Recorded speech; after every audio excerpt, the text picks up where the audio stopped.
Welcome back. In a shameless ploy for ratings, we brought dogs. Yeah, right? Look, it's so cute. He's even almost pocket-sized. I'm glad to welcome to the program this evening a pal of mine who has been doing good works on behalf of dogs that need rescuing and need homes, just like Mr. Buddy here. And so it's my pleasure to celebrate the dog and welcome my pal, Guy Seidel. Hi, buddy. How we doing? We're doing great. Good. We got dogs. We got pups. We got pups. Look at a whole slew of them. I don't know what. We should have made up some sort of like a handshake, like Chihuahua rescues represent. Yeah. Look at these. I mean, we have so many dogs with bulgy eyes on the screen right now. Right, and covered in hair. Covered. I figured it would probably be best to wear a black shirt and black jeans, but I never don't wear dark colors. It's so true. It's. I do have to comment, however, every time I come here, I have to comment on what a snazzy dresser you are, and you haven't let me down yet. You still got it. Even though, because if I wore that, I would look like a scumbag car salesman. But you make it look. But you cool. look like a nice car salesman. Yeah, you look like a good one. Like you yeah, right, exactly. Like you give me a warranty or something. Yeah, I might. You got a new truck? I saw that new truck's pretty dope. Yeah, I got me a big old Dodge pickup. So you got room for the dogs. So I got room for the dogs and all the things that go along with them. Because these are huge dogs. They are. So also terrifying. Yes, they're also mean. Especially her. She doesn't have any teeth. So she got one tooth. The attacks. Is her tongue hanging out? Her tongue's hanging out. It's always hanging out. Virulent, just nonstop. Yeah, she's pretty brutal. So let's talk a little bit about this passion that you have, that, as I understand it from following you on social media, you weren't always like a dog rescue guy person, but no, you had an experience. Kinda, yeah. I had a girlfriend a long time ago. She got me a cat, and I was like, I didn't want a cat, but she's like, you need a cat in your new apartment that I just moved into. I was like, I don't need a stupid cat. Well, she got me a cat. And then a couple months later, she was gone, but the cat stayed. And I got so attached to that cat that I just became kind of an animal lover in general. And then that evolved into dogs, and I got into helping rescue dogs, and I use the social media platform a lot to help dogs be rescued and stuff. And then I lived in an apartment downtown Salt Lake about a year and a half ago, well, a year and 2 months ago, and I was at the Humane Society, and I was just volunteering. I wasn't there for anything, like, I wasn't there to get a dog. I can't remember what I was there for. Of course not. But I stopped, they had this little cage, and he was in there, and I picked him up, and it was all over after that. So yeah, I just became the dog dude. And then this old lady, about 3 months ago, a friend of mine was fostering her. She's old, no teeth. She's decrepit, but she's full of love. And a friend of mine was fostering her and needed a babysitter because she was going on vacation.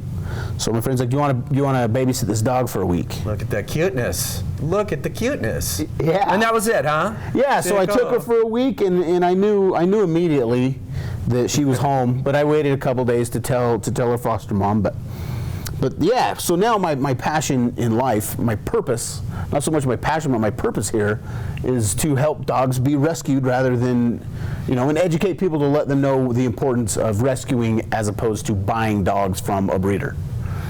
And it's kind of surprising to me that we need to have this conversation, and yet we kind of do. These little units, I mean, this guy here, probably somewhere along the line, it's no-kill shelter, and I'm not pointing any fingers at anybody who does work, but sooner or later, if there's not a person for a dog, they have to go somewhere. They have to go somewhere, and I don't mean to make this unseemly, but obviously we're sitting here with these dogs that are just, I mean, this dog doesn't, I'm going to tell everybody in television land, this dog doesn't poop outside. I pick up this dog's poop almost exclusively indoors in my home on a daily basis, and I don't know, I feel better about the fact that I don't go Gah! Every time I have to pick up a little dog poop. And that's not People often think, oh, shelter dogs are rejected dogs or thrown away dogs or whatever, or they're bad dogs. They're not. Everybody I know who's got a shelter dog loves their dog, and they're happy with their dog. They're definitely not rejects. And purebreds, you can find purebreds in shelters. There's a website, petfinder.com, where you can find whatever, if you have to have a certain breed, which I'm not breed specific. I just happen to end up with 2 Chihuahuas. With 2 bulgy-eyed dogs. Yeah, every dog is awesome.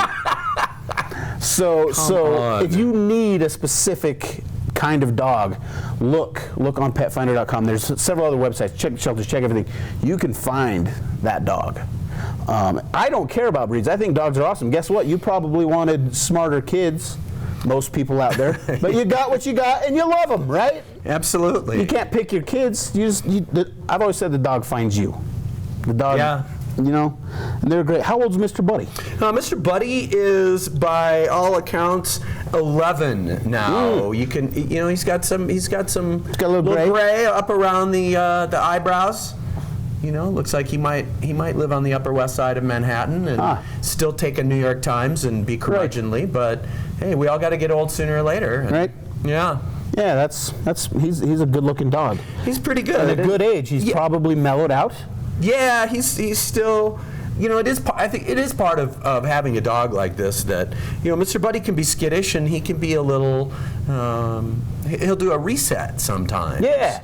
And in the mornings he's kind of like, hey, what's going on, bro? But then, to have him here in the studio, he loves people. He loves to be around and I don't know, I think there's something about the little dogs that people kind of go, oh, they're so cute. Yeah, right? Yeah, and you know what?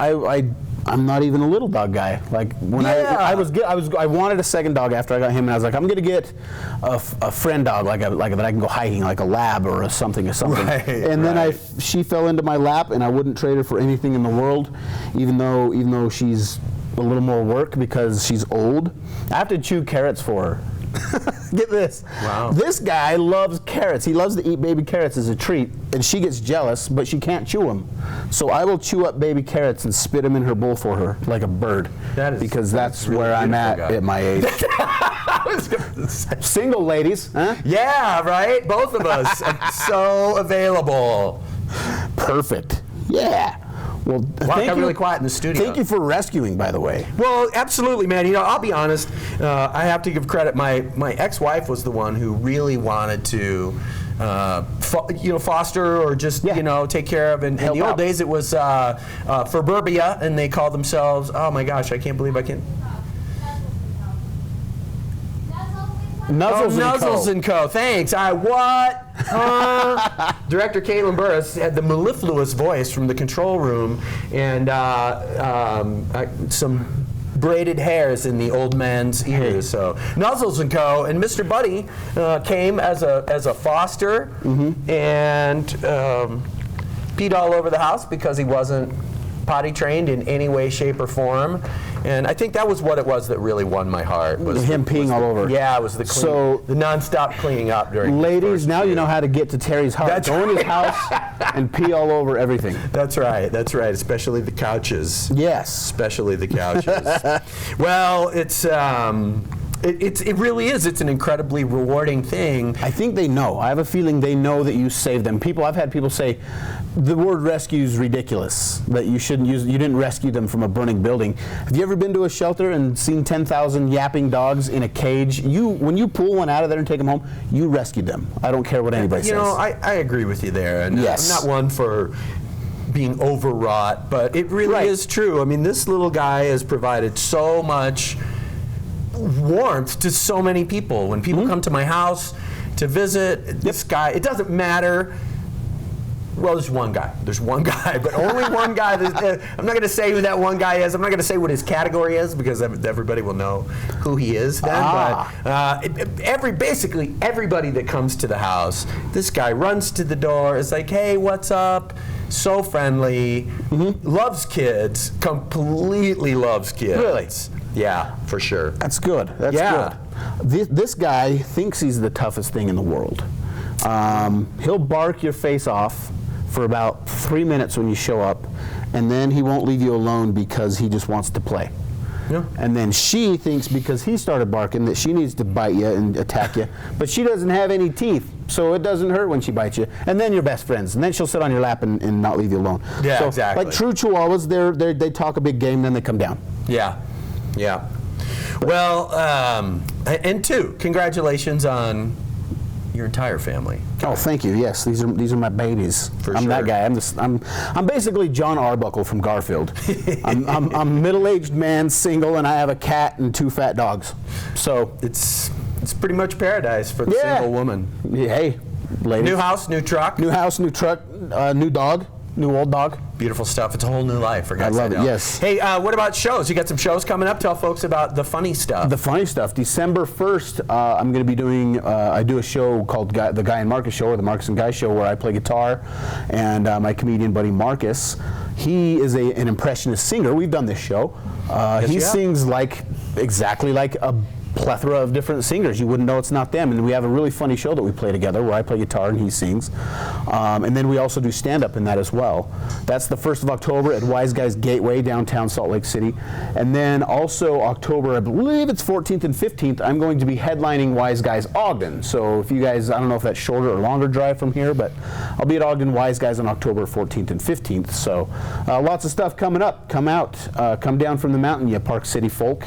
And come. Oh yeah, absolutely. Yeah, come trash it up with me a little bit. It's good to see you, brother. Thank you for having me on. Yeah, absolutely. Thanks for talking about the dogs. The dogs. It just occurred to me that we talk about the funny a lot when you come on over the years, but you post a lot about these charming animals. Yes, not only mine, but I like to post, I'll share things from Cause or Humane Society or Best Friends or Nuzzles & Co., whoever.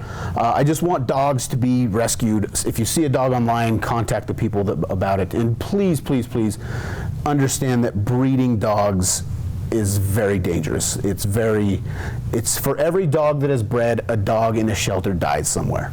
So puppies, I got a shirt on underneath this. It says puppies aren't products.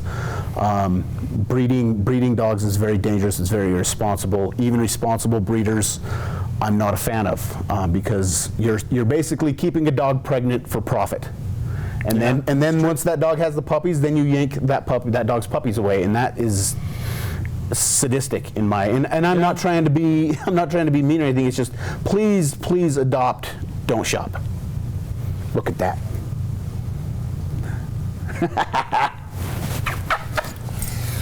Where should folks go to find out more about the comedy career? You can go to marcusandguy.com, MARCUS and guy.com. That's the link to the music show, or laughatguy.com, which I don't update that website very often, but it has links to my social media. I'm very active on social media, so follow me on Facebook, Instagram, Twitter, whatever. At laughatguy.com has links to all of those. So, and definitely, he may be full up of friends. You may have your 5,000 friends. But at least follow Guy because he's very funny. I think you got a great take on what social media is, what it means, and I enjoy your posts. Thank you so much. Peace, brother. Peace to you, sir. Peace, puppies. Peace, doggies. We're going to take a break, more music from Super Bubble, and then we're going to talk about the Women's Active Self-Protection Workshop with Rhea and Jake. Please stay tuned.